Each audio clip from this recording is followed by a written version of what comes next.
Hello everyone and welcome back to more Lucid9 Inciting Incident. Yes, we are back for more of this game. Yes, we are back. And we are here at the amusement park, in case you can't tell. Because in the last episode, we basically, we went back to our school with our, group of friends and all the people that we met along the way. Not necessarily friends, but, we know them enough. And we met up with Shigure along with Irie, who Shigure seems to know really well. Anyways, it was really surprising, but she didn't really say how she knew Irie so well, even though Irie kind of goes to the same school as us. Anyways. So we were given directions to search places around the school to find any sorts of clues or evidence or any leads that would help with the whole missing student cases that's happening lately. So we decided to go off into the entrance where the main office is, and that's where we find Shigure, Irie, and of course Rui, who's super into this whole detective thing. They're at the office and they're trying to convince the secretary to hand over this tablet that has all these files and all these confidential student files on it. So she makes up this bullshit story about how we're undercover and that we're sent by the police, and of course the secretary believes it for a second, hands us the tablet, and then we go through the files and we go through the files and pull up the missing students files to see what sort of correlations that we can find. We find out that basically they checked in. They all live on campus, and they basically checked in for the mandatory campus curfew that they had. So I think it was 11:30. So it says according to the files that these students already checked in. They signed in in time for the curfew, but the thing is that they went missing during the night. So it's like if they were able to check in during the curfew time or on time, they shouldn't have been allowed to get out afterwards or get in afterwards or whatever the hell. They wouldn't be able to leave the campus afterwards, but for somehow, some way, they managed to all go missing and disappear, later on in that night. So that was really highly suspicious. That was the only lead we kind of got before we got kicked out. The secretary came on to us. She's like, "You're lying. You guys aren't undercover detectives sent by the police. So get out of here." So we met up. We met up at everybody else on the rooftop. We had a little lunch break, and we discussed briefly about the findings that we had. Things got a little rough, got a little tense because Shigure at one point pushed Akira really hard because she was being super annoying to Shigure, and we started kind of a mini argument. And Mr. Ryota came up to stop us. Oh no, we solved it by ourselves because we're like, okay, everybody needs to chill out. Okay, Akira, you're hurt. You're not hurt. Akira, don't get up in Shigure's face, and Shigure, don't go pushing people. And that's where we last left it off. And then of course Mr. Ryota comes up to the rooftop, says he's supposed to give pink slips to people because there's a disturbance, but he's like, I didn't see nothing as long as you guys get the hell out of here. So we went off when Akira suggested the idea that we cool off at the amusement park. We convinced Shigure by kind of lying to her that there was a lead at the amusement park, and we all go over there and she pays for the tickets, and we kind of just did some team building exercises. Yeah, so far we did laser tag, and then we did extreme carouseling, which was a big disappointment on my part, but we kind of got to know a little bit more about Elizabeth in terms of playing the laser tag game, as well as Akira, because we accidentally got stuck on the couple seat with Akira. So there's that. And now we're back here to choose more activities to do. Oh my god, more fun activities. I wonder what we should do next. I was kind of looking at the tower drop because I I'm at the amusement park. I like to go on these, extreme rides and these fun, daring, adventurous rides, because that's how I am. Okay, so yeah, let's continue on this day. I really do hope we don't go through all of them, because there was a long list, guys. I can't, I don't want to spend the entire day here at the amusement park, as fun as it is. I kind of really want to see where the story is going to progress in terms of our day, and as well as, the whole missing student thing. So yes, so let's continue on for now and do the tower drop. Yes, I want to do the tower drop. So several terrified screams from nearby turned my attention to a tower of twisted metal that seems to stretch to the sky. Yes, I'm assuming it's that thing that Ruri's blocking right now, so yes. Maybe, or I don't know, that might be a sign actually, I have no idea. So Masato eagerly nudges me in the ribs, pointing frantically at said tower of twisted metal. Hey Yama, you and me. Okay, fine, let's go. What? The tower drop, man. No. There are more elegant ways of suicide, you know. It ain't suicide, it'll be awesome. Yes, it'll definitely be awesome. So clearly his definition of awesome vastly differs from mine, or any sane person's definition of awesome. Have fun. You gotta come with me. Yeah, we gotta go, man. Come on. What? Why? It's destiny, man. Can't you hear it calling you? No. The ground is calling me more. Stop babying around. Think of it this way. Gravity's acceleration is 9.8 meters per second squared, and that tower is maybe 125 meters high. Uh-oh, he's gonna get all logical on us. If we plug it in to figure out the ending velocity of a falling object, we get the square root of 2 times 9.8 times 125, which is 1,225, and that gets us 49.5, which is, bam, our ending velocity, 49.5 meters per second downwards, neglecting air resistance, of course. Oh my gosh. It doesn't sound good either way. Then we plug that into the same equation. Then we plug that into the time equation. To get the time, we gotta divide our velocity numbers by gravity numbers. Oh my gosh. So 49.5 divided by 9.8, which gives us something around 5.05 seconds. Okay, this all means that if the tower breaks, you'll only be terrified out of your wits for 5.05 seconds before you die a quick and painless death. Listen, I didn't sign up to get a math lesson from you only to know that that's how I'm gonna die. Thanks, that's really reassuring. Still, the sudden display of intelligence leaves everyone in shocked silence. Misato easily grasps me by the arm and lugs me to the tower. Sometimes I think that Misato's a lot smarter than I give him credit for. Right, he does. He is. I feel an impending sense of doom as the attendant straps me in the tower seat, leaving my legs dangling in thin air. I don't see why anyone would do this for fun. Being terrified is fun, man. All that adrenaline. Yeah, masochist. My stomach lodges in my throat as our seats begin to rise. I note that there's a hyperventilating girl to my left, and further down, a kid looks like he's about to vomit. Oh no! You should calm down, man. You look like little Habiki. Who the hell? Habi what? Habiki, my bro, 8 years old. Oh yeah. Oh, I didn't know you had a little brother, right? Got lots of them and more to spare. 4 little tykes to look after. Oh, okay. Wait a minute. 4 siblings? Yeah, you really didn't know? No. Who in their right mind would have 5 children? 8 technically, but the older ones are in college. Oh, you realize that just makes things more outrageous, right? How could 2 people possibly take care of 8 children? Hey, it's possible. Like, you say that my mom and pa didn't raise us right? No, well... Honestly, if every member of their family is as capable as Misato, I'd be terrified of how much power they'd have. What was it like growing up? It was amazing. Aw, I bet. Never lonely. You learn how to fight tooth and nail for our survival. Is that psychologically healthy? How did you survive? Competitions, man. Competitions are the answers to everything. Oh my god. Things are beginning to make a lot more sense. So, you had to fight for your food when you were a baby? Nah, not fed me then. Okay, what about when you were a toddler? Come on, no Kurogane lets another Kurogane starve. What? Then why did you have competitions at all? Heh, I get you now, Yama. Okay. I kinda was thinking, you know, why don't you try anything? Oh, but I get it now. It's cause you don't want anything. Something about his words cuts deeper than I expect. Yeah, man. Ouch. Why are you calling me out like this? What does that have anything to do with food competitions? Easy. We all wanted desserts, so we all fought for them. So you split the regular food, but fought for the treats? Yeah. Yep. Okay. If nothing else, talking with Misato helps distract me from the dizzying plunge beneath my feet. I search for more questions to keep my mind occupied. How did your parents manage to feed 8 children? The older ones work, including me. Oh, you have a job? Yeah. Track is my job. Oh, you get paid? I get a scholarship. Same thing. Oh, how will you pay for college?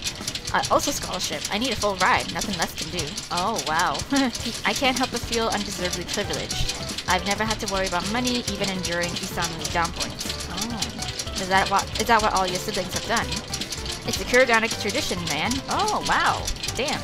Maya is the oldest. She trained herself in Taekwondo so she could work and pay for her own lessons. Got a scholarship to Seoul Uni after she won nationals. Wow, damn girl! And Yudai, he's second oldest. Prodigy at piano. Played in the music shop cause mom and pa ain't got one. Happened to run into some dude from Juilliard, and next thing you know, he's got a plane ticket to New York. Wow! I'm so proud of you. I'm so happy for y'all. I slouched in shock. From the sounds of it, the Kurigamis could conquer the universe if they so desired. Right? Damn, like y'all are so like timing, man. So what? Here it comes, man. Brace yourself. Aw, dang it. He clutches to his armrest as our seats begin to plummet to the ground. While I've never had a huge aversion for heights, the sudden change of momentum twists my gut into knots. The vertical throws me into nausea as wind screams past my ears and into my hair. Yeah! Yeah! Okay, well, he's having a good time. After a long moment, we finally reach the bottom, somehow still in one piece. Now that's a ride. A ride straight to hell. Yama's so funny. The instant the attendant releases us, I bolt back to the comfort of safety on shaky knees. Okay. But where did everybody else? Why did no one else ride it? Just us? Well, look who's back. I guess not, yeah. Haha, shut up. But you look like you were having so much fun. Wanna go, Ruri? Huh? Oh, no, I'm fine. I'm totally fine. Actually, I think she would love to go. Come on, Ruri. No, I'm very much fine. Hey, Yama, let's pick something. I don't mind waiting if you really want to go on. Mickey then. I smirk at her obvious discomfort, but obligingly turn back to the map. Okay, that was really quick. So we spent a little time with Masato then. Okay, so I guess we're doing it. I guess we are going through all the little like amusement park rides here. So let's go to the tech sandbox, cause what the hell is that? Hey, look at that, a tech promotion. He points excitedly at the map, reading in a clear, loud voice. Grab a group of friends, see into each other's phones, see the truth, conquer the world. What? See into each other's phones? What the fuck? That just sounds like all layers of sketchy. I'm not crazy about that idea, right? But think about how much power you can have. If you know what everyone wants, you can be the most powerful king on the planet. But that's invasion of privacy. He excitedly runs off before I can call a vote. Exasperated, I turn to the rest of the group. So are we really doing this? It's sponsored by the park, it's bound to be safe. I don't know. We'll have the opportunity to see some state-of-the-art tech, okay? The park doesn't concern me. I know they have to deal wisely with the proceedings or they'll land in some deep trouble. Okay, but what? No, I'm far more worried about what our group will do with the information they get from one another. That's true. Blackmailing! We drop into the tidy air-conditioned facility following on Yahiko's heels. The area is full of commotion, primarily from other young adults laughing, shouting, and clearly trying to embarrass each other with freshly gathered dirt. Hey everyone, guess who Yukiko likes? Oh, shut up, man. Okay, yeah, what exactly is this exhibit about?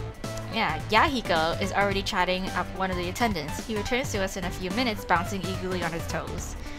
Okay, so here's how it works. Okay, we each have an opportunity to do a little digging on each other for a few minutes, alright?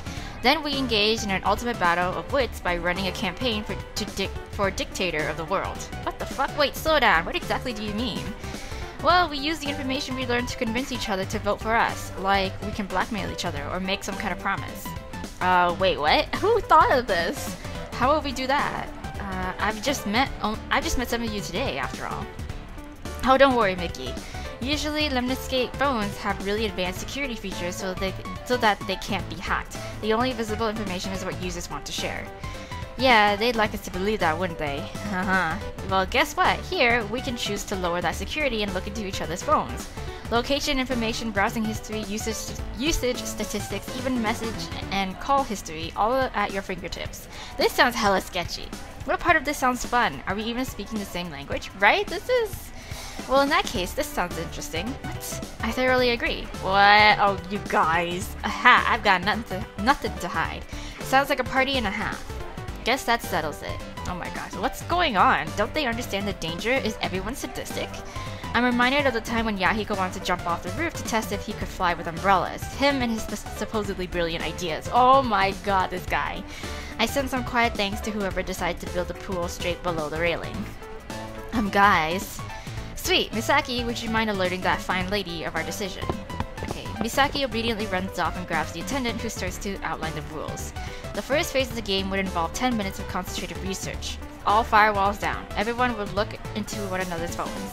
The second phase of the game would involve utilizing that information in an attempt to gather a following of minions. What exactly that entails, nobody knows. It's probably intentionally vague to leave room for interpretation. It sounds like a game around as fishy as the technique it's using, so I seize the opportunity to sit back and run the timer. I'm curious at what my friends might be hiding, but not enough to sacrifice my own privacy. Right? Right. Are we all ready? No. Yama's being a party pooper, but aside from that, we're good. Embrace the future, Yama. This is the ideal of technology.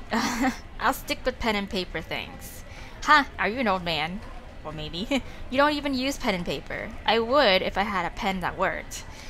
Right. You always need to find a good pen. Those are rarity. You can always, I don't know, buy one? Now, why would I do that? Oh, come on, let's just get started. Yama isn't gonna join us. Yeah, like how I would. Ready? 3, 2, 1, go. Okay. Despite the climactic setup, the group proceeds to simply squat down and scroll rapidly through their phones. The silence is brief, only a few seconds pass before Misaki's face drops in horror. What, icon phones? Who would bother purchasing an icon phone? What? Just beside her, Yahiko erupts into glee. Ha, I knew it, I was right all along. What? Interesting. Come to think of it, Misaki and Yahiko would be the best at gathering phone information. They know their electronics inside and out. Masato, on the other hand. Damn, can I use this for anything other than phone calls? Ruri and Akira aren't having much more luck. Where do I start? Internet search history? Purchase records? None of this stuff is juicy. Where's the questions about the meaning of life? Irie is silent as always. I have no doubt that she can secure the information she needs. She seems very capable in that regard. The problem for her will be presenting that information in the right way. 5 minutes. Already? Yes. Let's see. Yes. Definitely. Alright. Ha! I shall rule the world. Why ain't anyone else using a running nap? Governmecker. 3 things every girl wants in a guy. Governmecker. My phone buzzes in my hand like a miniature death knell. Time's up. The group explodes in a frenzy, practically lunging at each other with streams of words that sound like presidential campaign statements. I'll throw lots of festivals if I get elected. Sorry, not interested. Yeah. Are you and your friends fighting over a guy? What would make you say that? Oh, your search history. Oh, what to do if you and your bestie like the same guy? Love triangle solutions. How to stop liking? Oh no, it's drama club research, I tell you. Does she have a crush on us? Gosh, it's a regular pattern. Searched every few months since last year. The most recent search was. Oh, wave the white flag of surrender. I concede. You have won this day. Ivy smiles with innocent satisfaction as Akira registers her fingerprint for an official counter. Huh, so blackmail is an acceptable way to gather minions, not just fictional promises. Wait, what did Akira mean when she said like the same person? It's us. I bet it's us. Masato, join me and I'll advocate for track.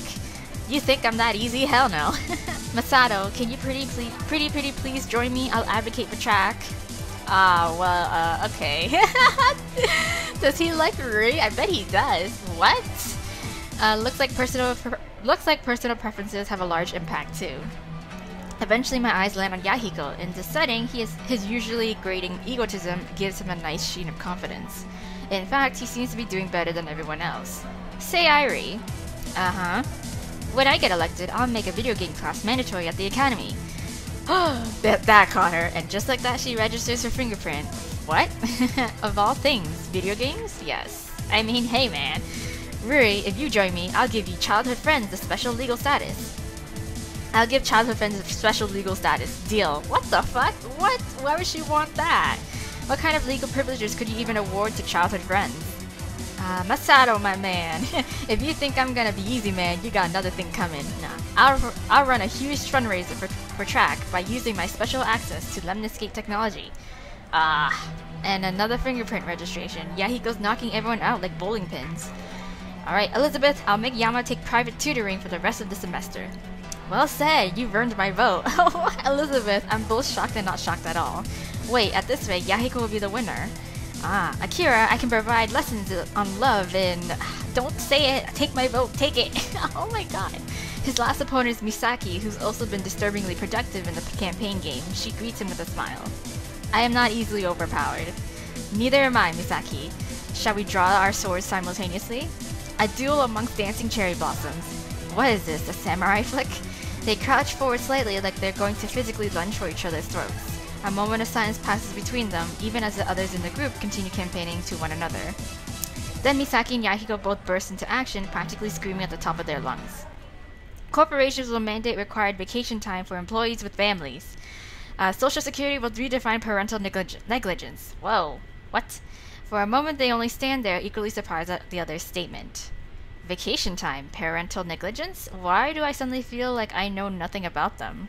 They couldn't be playing around, right? Ah, okay, so they're trying to get each other. So Yahiko said something about parental negligence, which is what Misaki is probably experiencing right now because of the her whole situation with like moving to District 6 with her mom, and like how she said that her mom shouldn't even be called her mother because of how horrible she is. While Yahiko is like, I'm pretty sure he has parents that work 24/7 every day, every hour of the week, so like they don't ever see him, or he doesn't ever see them. So it's like they need vacation times. Like it's mandatory. They need vacation to be mandatory in order to like, you know, be back with the family kind of thing. Haha, no, judging from the expressions, they're completely serious. I shouldn't be surprised. There's bound to be a lot of stuff that I don't know. My friends have their own lives and I have mine. In fact, they probably don't have any idea how Shigure and I know each other. That's fine. Some things are none of their business. Some things are none of my business. It's all well and good. But it still really bothers me. I mean, yeah, hello, you're like their friends? Like for how long now? I know it's childish. I know that I made myself stay out of this game. No one kicked me out. I could learn just as much about Misaki as Yahiko did. Really, I have no one to blame but myself. Oh, okay. Your strike found an adequate mark, son of Ikari. As did yours, daughter of Kazehaya. You have trained well. Ah, right. There's a samurai duel going on. However, I concede that your blow found a vital organ, while mine only made its mark on a limb. I concede this round. She presses her finger against his phone to register her print. The moment she does so, a tone sounds by the attendance booth. Congratulations, Yahiko Ikari. You have won your election unanimously. Yes. All seriousness melts from Yahiko's face, replaced with shining pride. Am I a dictator now? You are. Oh boy. I really thought it would feel more awesome.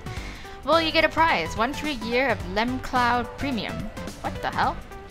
I don't know what this means, but it causes Misaki to stand bolt upright and lean forward in anticipation. Clearly, she's regretting that she conceded. Oh, thanks, but I already have permanent free premium. Oh wow, it's what happens when you're the son of 2 rulers. Actually, when I think about it, it's really likely that Yahiko is the son of some influential people. From the sounds of it, people who work at Lemonscape. He has an insane number of shoes that are all designer brands made in Italy. He's attending the academy without any scholarships, judging from his grades, and he doesn't seem to have any financial worries or life worries in general. Maybe he really is the son of some higher-ups at Lemonscape? Yeah, okay, that seems logical. I'll take it. Then go ahead. She eagerly retrieves the gift code from the attendant as the rest of us are ushered out the door.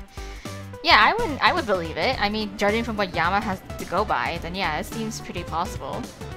Elizabeth seems refreshed on the activity. Ruri looks like she enjoyed herself. Y'all are a bunch of, like, snitches. Akira and Masato, on the other hand, yeah. Yes. There's always a tomorrow. Hell yeah. Okay, and they're fine. Manipulating people doesn't seem to be their kind of game. Actually, what surprised me the most was that Yahiko did so well. Not only was he efficient in his research, but he knew which arguments to use and how to present them. Wow, say, Yahiko, you haven't gone to, I don't know, prep school or anything, right? Prep school? You know, where you learn etiquette, politics, how to talk to people, or more specifically, how to manipulate people. Huh, why would I do that? My natural genius is enough. What? It's just one of the many advantages of being born in an Ikari, my dear minion. My blood is superior. Right, I'm suddenly sorry I asked. Okay. Sorry, I'm here. Should we get going? Okay. She looks pointedly at me, like I'm supposed to decide our next destination. Wait, am I? Well, no one else in the group is budging, so I guess it's up to me. Again? Oh my god, okay, yeah, okay, we're going through this. Okay, let's go to the tech showcase then. What the fuck is that? My eyes are drawn to a large, oddly shaped building at the center of the map. It's clearly the biggest attraction in the park. Okay, what exactly do they have at this tech expo? You mean, what don't they have? You can pretty much find every Lemniscate device on display there, even their new tech that hasn't been released yet. Oh, wow, okay, so it's like a little Apple exhibit, huh? Considering the building's size, I can see how they can accommodate it all. It says here they're holding some kind of lottery drawing for weed? Weed? Cannabis? Smoke weed every day. I double checked to see whether I read that correctly. Surely they don't mean what I'm thinking, do they? No, I think it's an acronym. What? Why would they be giving that away at a drawing? I'm puzzled as well. Someone mind explaining what this weed is? Weed is just an acronym for Wall Electric Energy Director. Okay, see, yeah. Wall Electric Energy Director. It's a new Lemniscate cell phone that can run on power from a wall socket even without a battery. Oh, that sounds like an underwhelming feature to be so hyped about. Right, it's just like... So it's almost like a built-in charger with the phone. Without the cord. You just plug it into the wall. Yeah. We should go. This is an opportunity to introduce you to the world of technology, Yama. I feel like you just want to go for this weed. Not at all. I only suggest this for your sake. If you stay ignorant about today's technological innovations, you're no better than a Neanderthal. What? They did invent the wheel, so it's not like they weren't smart. In response to my sarcasm, Misaki looks me dead in the eye. It's the same glare she used to give me before she dragged me somewhere against my will. We're going. Okay. And just as predicted, she takes a hold of my arm, pulling me towards the direction of the expo. Well, what about the others? Oh, I'm sure they'll follow. No need to worry about them. Okay, I guess she's a huge techie. Yeah. So once we dart into the building, I immediately notice that the area is way too crowded for my liking. A stream of people push their way through the check-in lines, eager to receive admission. The scene is reminiscent of a herd of wildebeest flocking to a waterhole. I glance back to check on our group, but they're nowhere in sight. I think we've lost the others. Good. With them gone, we have a better chance at winning the lottery drawing. What do you mean? I don't know if you've noticed, Mickey, but the odds aren't exactly in our favor. You must first play the game to win the game, Yama. That sounds like something a gambling addict would say. Ignoring my comment, she quickly takes my place in line. I'm a little surprised she doesn't force her way to the front. Luckily, it isn't long before we're called next. The attendant prompts us to hold out our wrists, giving us a pair of metallic wristbands. Imprinted on them are a set of numbers, which I presume are for the drawing. I take another hesitant glance around before entering the expo. There are way too many people here. Do you want to hold hands? What? Why? To prevent us from being separated. Why else? Oh, okay. Without waiting for an answer, Misaki intertwines her slender fingers around mine and quickly leads me through the crowds. Oh my gosh. This feels familiar. Her firm grip, her brisk pace, her resolve despite my hesitation. After all these years, Misaki hasn't changed at all, has she? She's still the same zealous girl who would drag me everywhere she went. A sense of nostalgia causes me to grin. Honestly, I've missed this. Misaki suddenly stops dead in her tracks, breaking me from my reminiscence. This looks interesting. Okay. She stands before a large rack displaying an array of peculiar-looking goggles. There's an exaggerated curve to their lenses, making them appear bulky. After examining them for a moment, Misaki grabs a pair and tries them on. They practically cover half of her face. I'm barely able to stifle a snort. What? What is it? See it for yourself. Okay, she removes her goggles and slips them onto my face. They feel awkwardly large and must look equally as ridiculous. There are 3 video monitors displayed inside the goggles lenses, giving me a panoramic view of my surroundings. Oh, okay. So I feel Misaki's hand brush against my cheek as she adjusts something on the side of the goggles. As she does so, the camera zooms in and out of focus. They're called dragonfly lenses. They're sort of like panoramic binoculars. Or VR simulators, you know, the headset. They're kind of impractical to wear though. I remove the goggles and hand them back to her. She twirls them between her fingers, inspecting them closely. Maybe they were built to be sturdy? I guess that would make sense. Yeah, then let's try it out, shall we? Misaki draws back her arm and suddenly hurls them on the ground. Thankfully, they don't seem to break, but I can't help gasp in surprise. Yeah, I know, that was really shocking. What the heck did you do? What the heck do you think you're doing? Yeah, that's expensive, Jesus. I just wanted to see if they're sturdy, duh. That's like throwing in a GoPro into the pool to see if it's waterproof. God damn it. You didn't have to smash them on the ground, Mickey. What if they had broke? Then we would have been in deep trouble, wouldn't we? This girl, I swear she does these kinds of things to just mess with me. Before I can express my annoyance, a nearby commotion grabs my attention. What? I wonder what's that about? With mouths agape, a group of people are fixated on a large object hovering a few meters above their heads. It zigzags haphazardly in the air as it comes dangerously close from colliding into them. From where I'm standing, it almost looks like a drone? Yeah. Watch out! What? In one swift motion, the drone changes its course and flies straight towards us. I'm barely able to push Misaki out of the way as it spirals into the display rack. Shards of metal and glass of the drone slide across the floor, but the goggles remain relatively undamaged. It seems that they are pretty sturdy. Are you two alright? Oh god. As Misaki and I regain our composure, a woman jogs over. Judging by her uniform, she must be one of the attendants running the expo. Yeah, we're fine, I think. I look over at Misaki and she nods her head in confirmation. The woman breathes a sigh of relief at this, bowing her head apologetically. I'm terribly sorry. We were performing a demonstration and the drone stopped responding to our remote commands. Okay, a demonstration? Oh yes, would you like to visit our booth? The least I can do is give you a demonstration of our tech. I'm not sure how that would compensate for almost killing us with one of your drones, right? Of course! But she's excited. Misaki, however, doesn't seem to mind. Wonderful, if you two would please follow me, I'll show you the way. Okay. After navigating our way past the crowds, we come to a stop at a large military-themed booth. It's impressive to say the least. There are a number of electronics scattered about, but I haven't a clue with what any of them are supposed to be. It's almost like someone just dumped a pile of scrap parts together and claimed it was state-of-the-art equipment. Or maybe I really am a Neanderthal who doesn't understand technology? Meh. The attendant places the drone, or rather what's left of it, on the counter. She takes a moment to examine the inside of the machine. With a solemn expression, she mumbles something under her breath. The Ikaris are definitely not going to like this. Did I just hear her say the Ikaris? Yeah. Excuse me, do you mind telling us about them? About who? The Ikaris. Oh, they're part of the Lemniscate's board of directors. This expo is sponsored by them, believe it or not. Oh, they're board of directors of Lemniscate. If Yahiko is actually related to them, then why aren't most people aware of it? Unless they don't share a lot about their personal lives with the public. That seems pretty plausible, actually. Are you two ready to see something interesting? Sure. Before I can think more on it, the attendant props a large tablet on the counter for us to see. She expertly swipes her palm across its surface, resulting in an assortment of colored patterns to dance across the screen. The patterns gradually warp into a digital face of a man. Oh, Misaki gapes at it admiringly. This is Max. Say hello, Max. Hello, it is a pleasure to make your acquaintance. Contrast to his appearance, the inflections of Max's voice sound very human-like. It's almost a bit disconcerting coming from something that looks so artificial.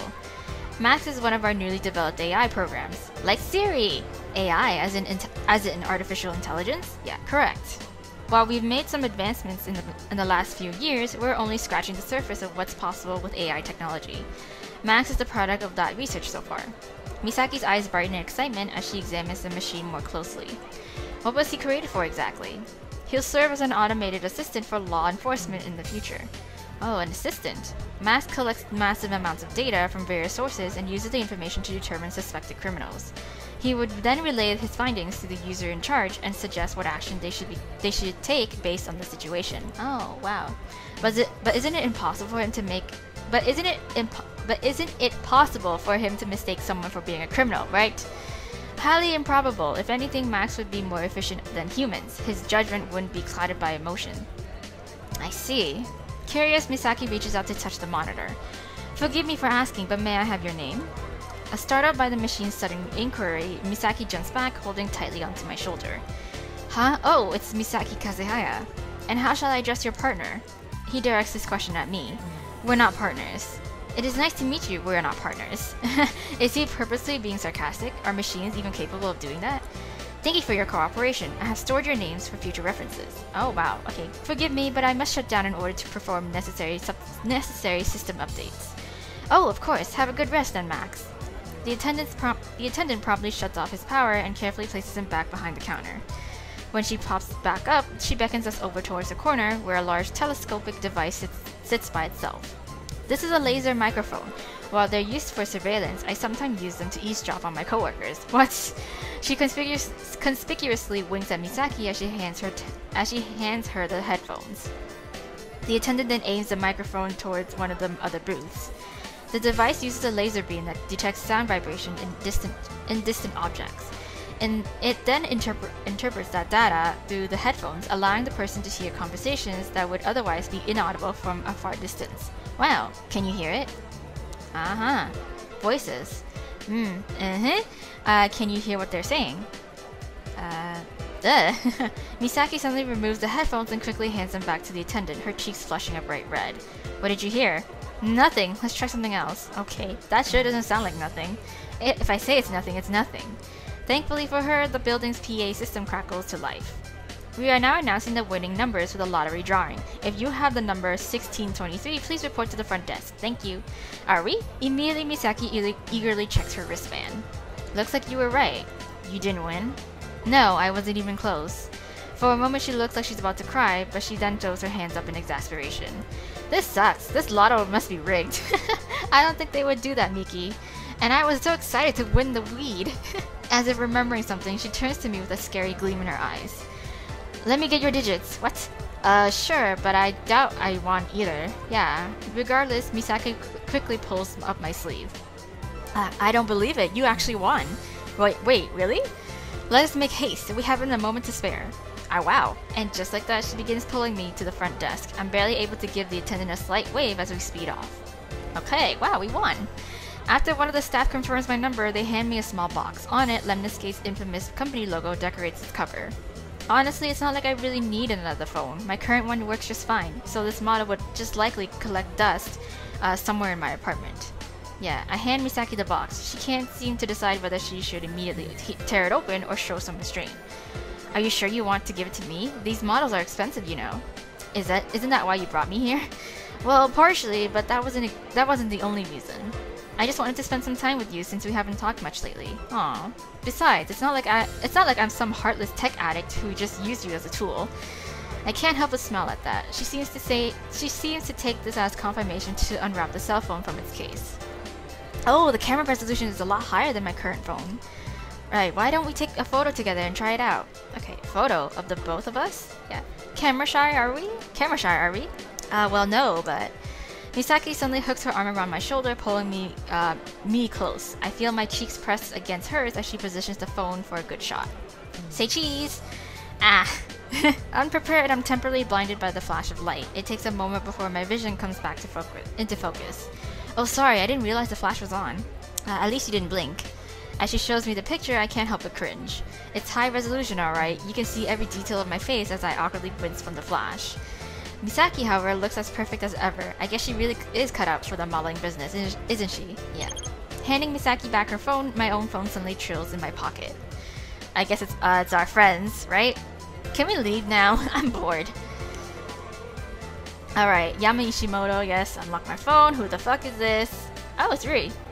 Hey, where'd you Mickey run off to? Hello? Did you forget how to use your phone? I just reported a lost child to security. We'll be waiting near the food court whenever you show up. Thanks. Alright, who is it? Rui, she's wondering where we went. Oh, then let's not keep her waiting. Alright, let's go then. Misaki takes my hand once more as we both make our way out of the expo. Okay. When we meet back up with the group, it appears Rui isn't happy with me. She avoids eye contact, focusing her attention on the hot dog she's munching on. Hey, look who decided to join us again. It's not like I was given much of a choice.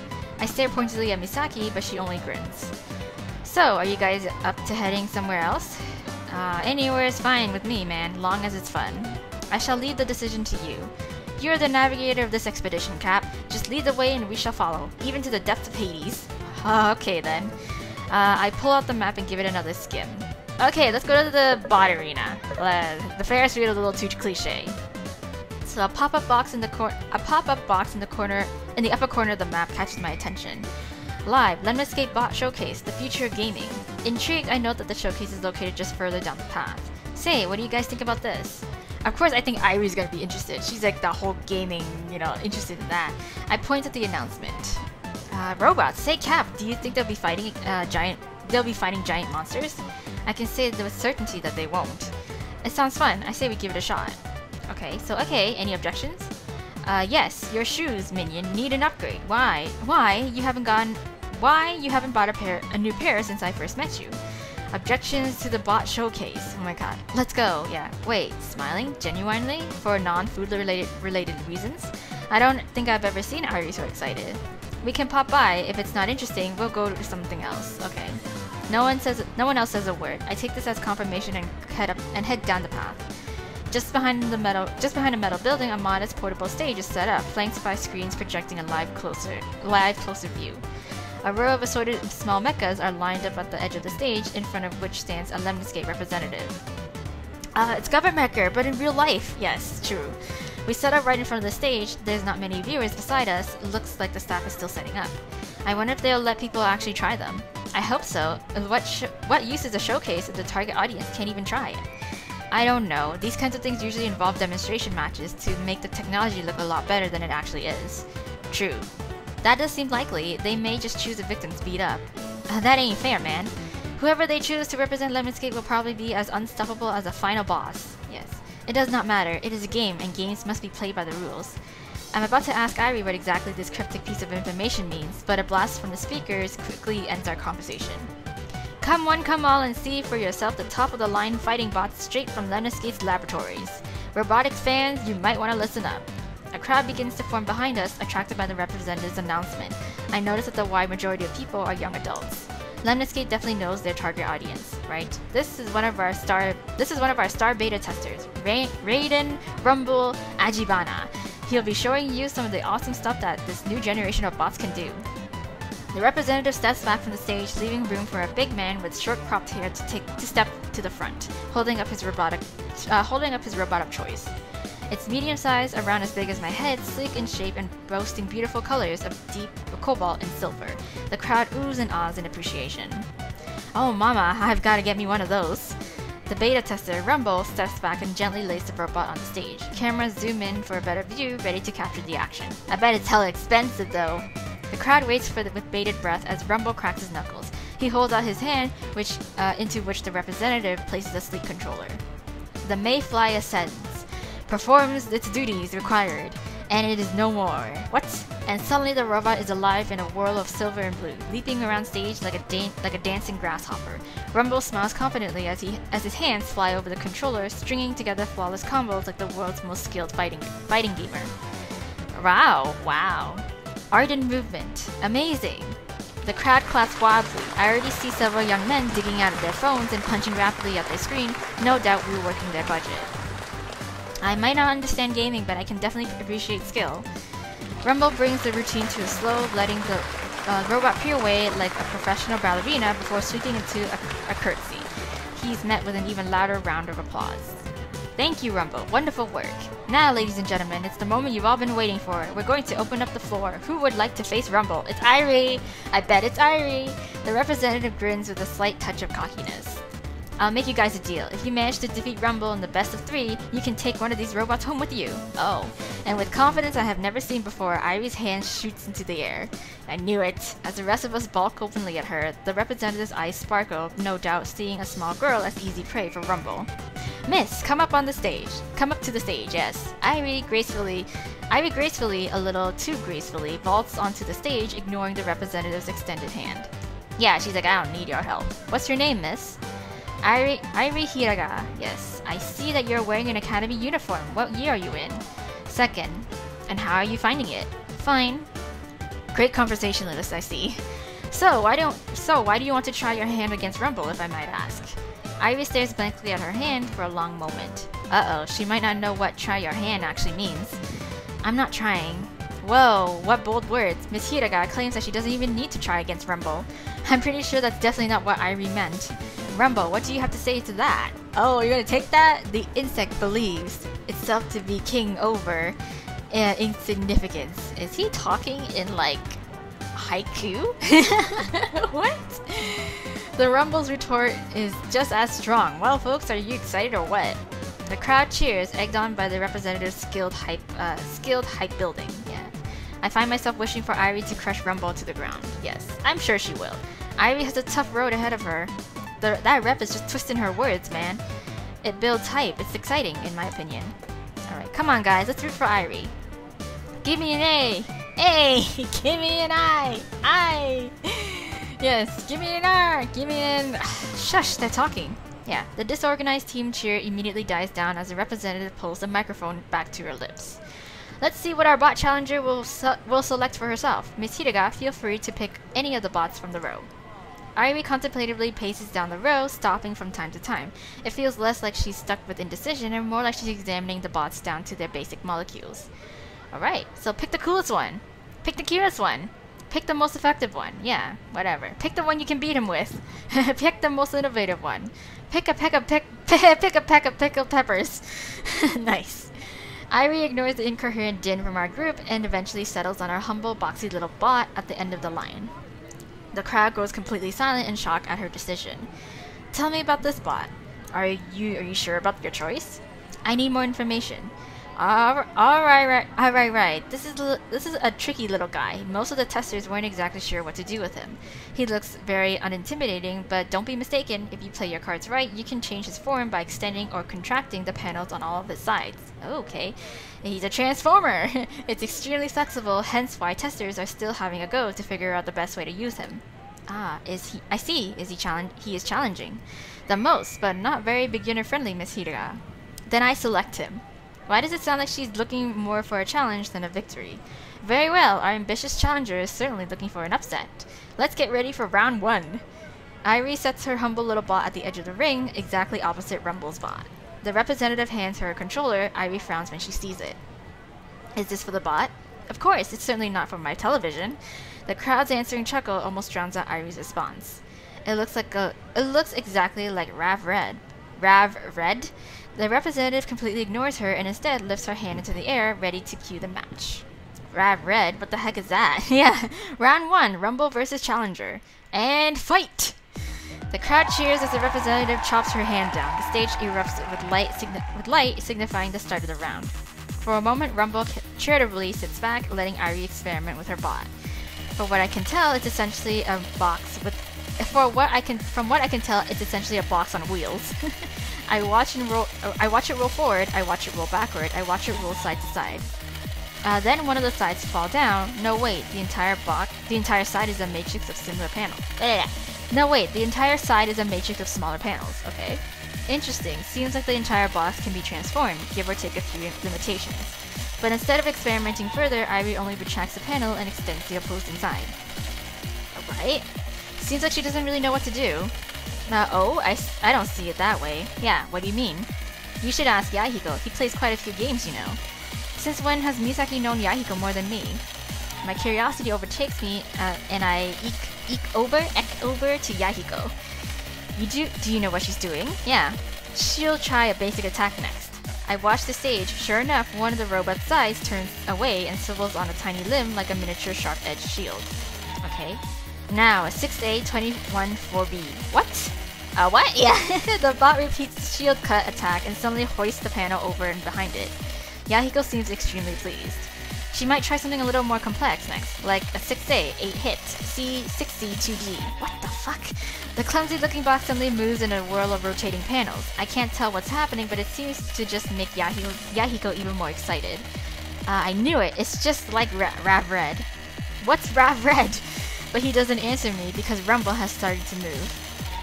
Alright, his bot elegantly skates around Irie's, which is still rolling cheerily around and flipping its side. One quick sharp blow sends the poor boxy bot crashing straight into the edges of the ring. Ooh, that one's gotta sting. The bot shakily rights itself and starts wheeling away from Rumble, tearing around the ring like a panicking civilian in the middle of a war zone. Even as it flees, I see Irie experimenting with some structural changes, like extending, flipping, and morphing its panels to create different shapes. She doesn't even try to land an attack on Rumble's bot.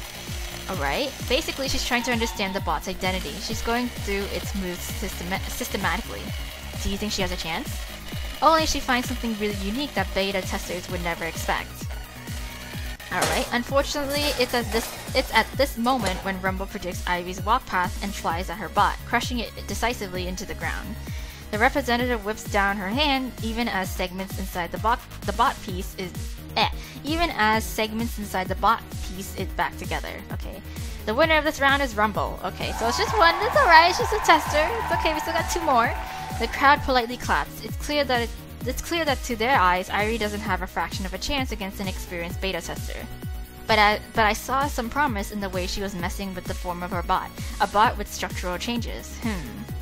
As you can see, it takes only a few seconds for a bot to repair itself. No more long waiting between rounds. Players, are you ready? Alright. Irie nods quietly, a faint smile flickering across her lips. Rumble says nothing. Round 2, and fight! This time, Rumble immediately explodes into action. His bot leaps gracefully at Irie's. Irie barely manages to swerve it away before the ground where it was standing is angrily dented. Rumble's assault is relentless. He never allows a single second for Irie to recover, chasing doggedly after her bot without a break. Doggedly, yes. Not once does his bot lose its footing or crash into the wall. Such is the extent of his control. And then, right before his latest jump is about to crash into Irie flattens her bot into half its original width with a swirling mass of panels, narrowly dodging Rumble's strike. She takes a split second required for Rumble's recovery to bounce back to the original size, slamming panels straight into Rumble's back in an unhurried, smooth combo. Wow. Yahiko grins widely as Irie's bot pummels Rumble around in a terrifying wall pin. Wow. Dude, her combos are slick. I should fight her sometime. As he's finishing the sentence, Rumble's bot suddenly shimmers and gives off a short pulse of energy, sending Irie's bot flying back. Hey, dude, I didn't know these bots had bursting. What is that? I have no clue what he's saying, but that doesn't stop me from enjoying the match. Irie is clearly getting the hang of her bot. She changes into diagonals, L-shaped patterns, and even faux curves to dodge Rumble's attacks. Sometimes his bot lands a glancing blow, but it's never severe enough to catch her in a combo. Finally, she manages to curve around his bot and slam one final combo into its backside, sending it crashing into the ring. The crowd claps, but this time they seem much more impressed. Even the representative looks surprised. Solid display, challenger. This round goes to you. Rumble's face is completely motionless. He doesn't even look dismayed. Alright, dude, this next round is gonna be so intense. Yeah, what do you mean? You'll see. Okay. Within seconds, Rumble's bot has reassembled itself and returned to its original position. Irie is smiling in utter satisfaction, as if she's completely forgotten that the audience exists at all. Maybe she's just having fun playing with the bot. The final deciding round, ladies and gentlemen. Will Rumble be able to redeem himself, or will the challenger score an unprecedented underdog win? 3, 2, 1, fight, yes! If I thought the last match was intense, this one is just a blur of color and motion. It's clear that Rumble is no longer holding anything back. His bot moves with crazy speed and, above all, total control and precision. Irie's movements are clearly rougher, even though she's mastered the structural reorganization of her bot. It almost looks like she's not used to 3D space. Alright. Come on, Irie, you can do it! The fate of the world rests on your shoulders, chosen one! Alright, Irie barely skates out of Rumble's favorite landing combo, but she turns so sharply that her bot stumbles away. Rumble's lips twitch into a smirk. It was an honor, but your time draws to an end. Make your peace. May you make your peace. Nah, bruh. And he hits her solidly, sending her bot flying into the air. Yahiko winces. It's over. Air combo into a ground pound. Nope. But as Rumble leaps after Irie, she flattens into a vertical plank that better cuts through air resistance, falling before he can land a blow. Although surprised, Rumble reorients his bot to hold out its foot for a single devastating dive kick. I don't see how she can get out of this. Trying to change forms and move will take too long, but she can't move while she's still a plank. And if she does return to her usual form, the kick will put so much heavy damage on the bot that I don't see her recovering the match. This must be the end of the story. This must be the end of the series. Nope, it's gonna be a comeback of the century. Then I see Irie's fingers flying over the controller and her boxy bot rapidly disassembling into a condensed brick. And then I understand. As Rumble's bot soars forward, foot extended, ready to strike the killing blow, Irie's bot melts into an indestructible brick settled on the ground, biding its time. And then, just at the right moment, Irie mashes her hand on the controller. The metal brick springs upward, slapping right into Rumble's bot, and sprung! Wow! And as if in slow motion, Rumble's bot sails into the air, flipping in a perfect double axel, head over heel, right over the bounds of the fighting box, and plummets into the middle of the audience. Damn! Silence stretches on as the crowd tries to process what just happened. The mic drops from the representative's hand, barely and mercifully muted in time before it hits the stage. Mic drop! Bam! Yeah! Rumble stares blankly at his controller as if he's trying to wake himself from a dream. Irie stares blankly at her controller as if she's suddenly and uncontrollably hungry. Fists of our cheering team are stopped mid-pump in the air, looking like we're in the middle of a half-hearted fistfight. And then... The winner of the round, and therefore the set, is Airi Hiraga, the new challenger. Yes, the representative numbly stammers these words, still in shock. Another moment of dead silence passes. Alright, and then the crowd erupts into cheers. Alright, she did it, dude! Yeah, man. Of course, duh. Look at the moves, look at the plays. Airi, what was that? The plays. She won, she really won. That was incredibly impressive. The tiny one's got some surprises up her sleeves. And I scored a perfect shot of the winning moment. Iris stands to her feet with a broad smile, bowing politely at her opponent. Rumble doesn't seem the least bit irritated. Truly on this day, we have met well in wartime, Challenger Irie. He bows his head in respect, solemnly walks into the crowd to pick up his bot, and disappears behind the stage. Wow, how incredible! Despite all odds, it seems as if the challenger has come away victorious. Miss Hiraga, what are your thoughts on Miss Hiraga? But Irie has already walked to the edge of the stage, seemingly ignorant of the representative's queries. She quietly leaps down only to get swarmed by our group. Good job, Irie. Yeah, man, you did great. That was amazing. You really showed them. How were you able to understand the system so quickly? The controller plays just like Ravred. Oh my god. The fighting game, right? Yes, you play? But of course, you see, the Ravred Mecha Warrior was actually the inspiration for the design of President J. Graves' bot. Just like all roads lead to Rome, all of Yahiko's comments lead to Governmecker. I see. Perhaps we should play sometime. She sounds hesitant at the idea, but I can't discern why. Maybe she doesn't want to play with Yahiko, but then she wouldn't make the offer in the first place. I'm down. Okay, look at you becoming friends. They walk back down the road, chattering eagerly about video games, of all things, completely ignoring the hapless representative. Come to think of it, wasn't Irie supposed to win one of the robots, right? Not that she seems to care. I wonder if we would accept Irie's robot for her. It's not our choice, Mickey. I know. She's just like, I just want it.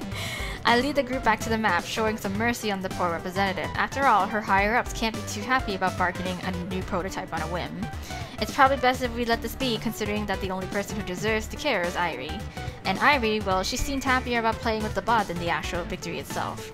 Right. Irie and Yahiko are already waiting for us by the campus map. Okay. Dude, you guys are so slow. Maybe you're just always in a rush to go places. Some people like leisurely walks. Right. Leisurely walks? We don't have time for that. Look at all the stuff we've got to hit. Yama, my minion, lead us on. You have a good head of efficiency. Do we really have that much stuff to explore? I take a look at the map to verify what we have left. The Ferris wheel, of course. Yes. There's a Ferris wheel to our right, basic but huge, looming over the rest of the park. Yes, ignore the biggest thing that's staring right in front of us. Heights, anyone? Heights is my middle name. No it isn't. Either way, our Ferris wheel may be our best choice. It might calm some of us who are a little overexcited. She sends a significant glance at Akira, who is currently sprinting to and fro, wildly flapping her arms and snorting. I'm a dragon! I'm breathing fire! I'm flying! I'm a dragon! What the fuck? Maybe there has been too much excitement for the day. Everyone seems to look forward to taking a breather. Right, Ferris wheel it is. Okay, Ruri clicks and growls a little at Akira, who clicks and growls back. Then thankfully, we head to the Ferris wheel without any more anomalies. Y'all are weird. The cars are small, but since the Ferris wheel is meant to fit as many of them as possible, they're only meant to fit 2 people. Wow, guess we're paired off. Ruri colors slightly at this. Everyone seems to notice. I pretend not to. I guess we are, huh? Hey, you and Cap should share a car. Now, what makes you say that? Wait, well, you're a pair. Why else? Akira. Well, Ruri, if you make it such a big deal. Anyway, I'm going with Masato. She shoots a very significant look at the rest of the group. Alright. Oh, of course. Okay. Misaki, shall we? Okay, I believe we shall. Then I'm with her? Her name is Irie, you know. Yeah, I thought you guys were getting along. But I'd rather go with... Irie it is. Yeah. What, do you think I'm blind? What, do they think I'm blind? Well, that's settled. It looks like you have no choice but to ride in a car together. The others pranced into their respective cars, leaving Ruri and me in silence. That was quite possibly the most unsubtle way to get us together, right? I guess we should board. Yeah. Next time I see Akira, we're going to have a little chat. Yes, about, you know, what's it called? Playing matchmaker. Ruri and I slip into the next car, a cozy blue box with blue cushioned seats and blue doors and blue ceilings, dressed with white trim and white wood and white light. Rui eases comfortably into her seat, turning her head until she's staring out the window. After the attendant closes the door, the Ferris wheel begins to steadily chug upwards. Yama? Wow. The serious outline of her voice catches me off guard. I find myself curling my fingers into the cushion beneath me. What? What? Yeah. I'm really glad I met you. Aw. My heart throbs unexpectedly against my ribcage. Nervousness? Shock? I immediately moved to distance myself from the alien emotion. I know. Who else would be a willing victim of your verbal abuse? Not that, you know. I feel like you don't hear it very often. Aw. I'm glad you're here, Yama. I'm glad I know you.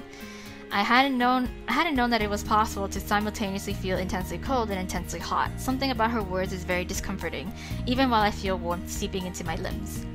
I guess that if I wasn't here, I couldn't be glad. So, by default, I'm glad I'm here too. Stupid, stupid, stupid. What am I even saying? Why do you always do that? Do what? Deflect the attention off of yourself. Because I'm not worth paying attention to. Wow. Don't get in your feelings like this, boy. Because why would someone as bright and adorable and winning as Ruri care for me after all these years? Why is she the one who's glad we're friends when I'm the one who should be saying that 10, 50, 100 times over? I haven't done anything for her. Complained, whined, criticized, complained some more. Who'd really want that kind of friend?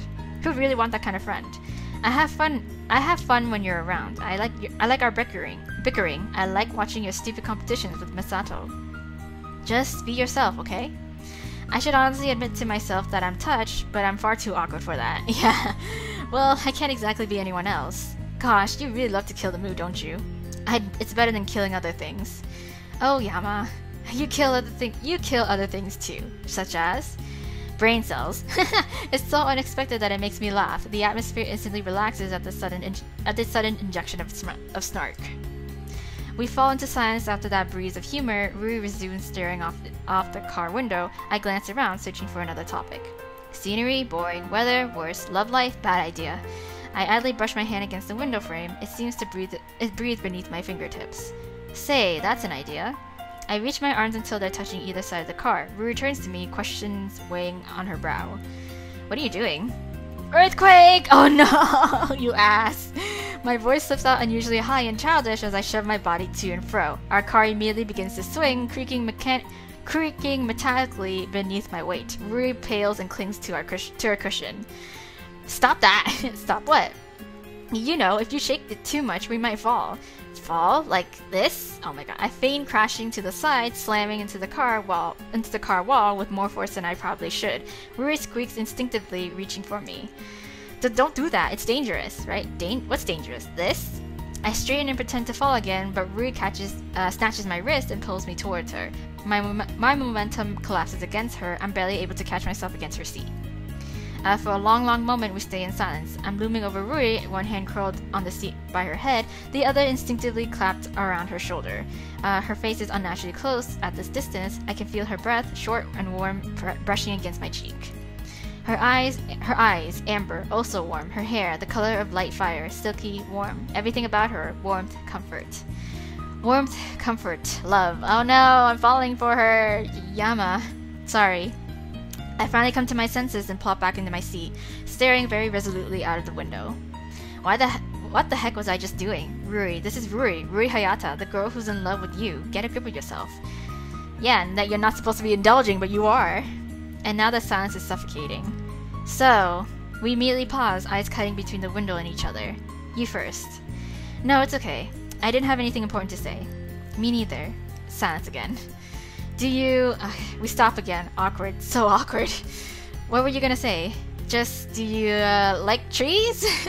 I feel a sudden impulse to bash my head into the window until it shatters. Trees? Really? Smooth. Sure. They're like normal trees, I guess. Yeah, they are. We drift back into silence. I have something to say. Is she going to say what I think she's going to say? No, I hope not. I have a better idea. You didn't even know what I was gonna say. Still, it's a better idea. Well, okay. She seems genuinely annoyed, which catches me off guard. Shouldn't she be relieved? Relieved that she won't be saying anything embarrassing? So what's this better idea? In hindsight, I really should have thought of something before claiming so. Not that I had the luxury anyway. Oh, Yama. Well, I was gonna say that a simple kind of crazy idea leaps into my head and I go for it. Shh, what? What now? I immediately dropped to the floor in an athletic crouch, pretending to search for something. Rui's face transforms as she curiously surveys my actions. After a few seconds of pausing, I pretend to yank something out from beneath the seat. Bugged. What? Why?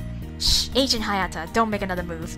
I slowly peer out of the window, silently praising myself for the diversion. Looks like Rui's forgotten about what she was gonna say. But for a good measure, I throw myself to the floor with a yell. Rui instinctively follows. They've got RPGs! What? Houston, we have a problem! Oh my god. I start shaking the box again as Rui imitates an explosion, tossing herself around. Oof, direct hit. Commander, shield at 23%. I'm a bit busy. I mime fighting some sort of alien and pretend to kick it out of the car. Did they have borders? Looks like we're done for, Lieutenant. The only thing left to do. A silence falls between us as we understand the gravity of the situation.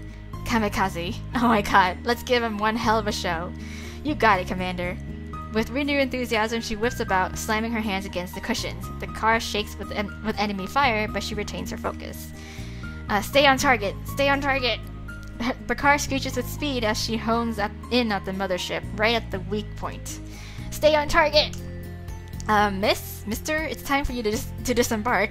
Yeah, we are abruptly yanked back into reality. Rui is leaning over the cushions, mashing her hands against the imaginary controls, while I'm by the window fighting off non-existent borders. The flush of embarrassment that creeps up my neck is mimicked on Rui's end. Really sorry. My bad. We creep out of the car, feeling the attendant's eyes weigh heavily on our backs. I probably shouldn't have done that.